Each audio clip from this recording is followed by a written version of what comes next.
Sufyan from France. Assalamu alaikum. Astaghfirullah. So there is an expression that a lot of people use, and this expression is GOAT. So it means like the greatest of all time. So for example, they can say Michael Jordan is the greatest, is the GOAT, or if someone is so good at something, they say he is the GOAT.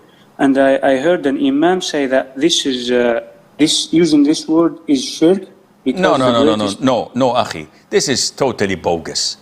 When I say that this individual, he's the GOAT, and he said, what do you mean?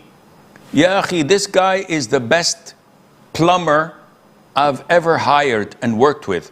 This guy comes to my home and he looks at my sewer system or my piping and he fixes it in a glance, subhanallah, and he doesn't charge a lot. He's the GOAT.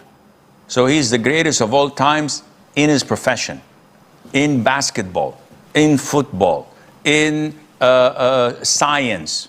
Nobody's saying that he's the greatest of all time among all gods, or that he's a creator of things that only Allah creates. This is bogus. Such scholars who just comment on every little things without giving a thought, we have to speak to them, Yahi. Let's talk.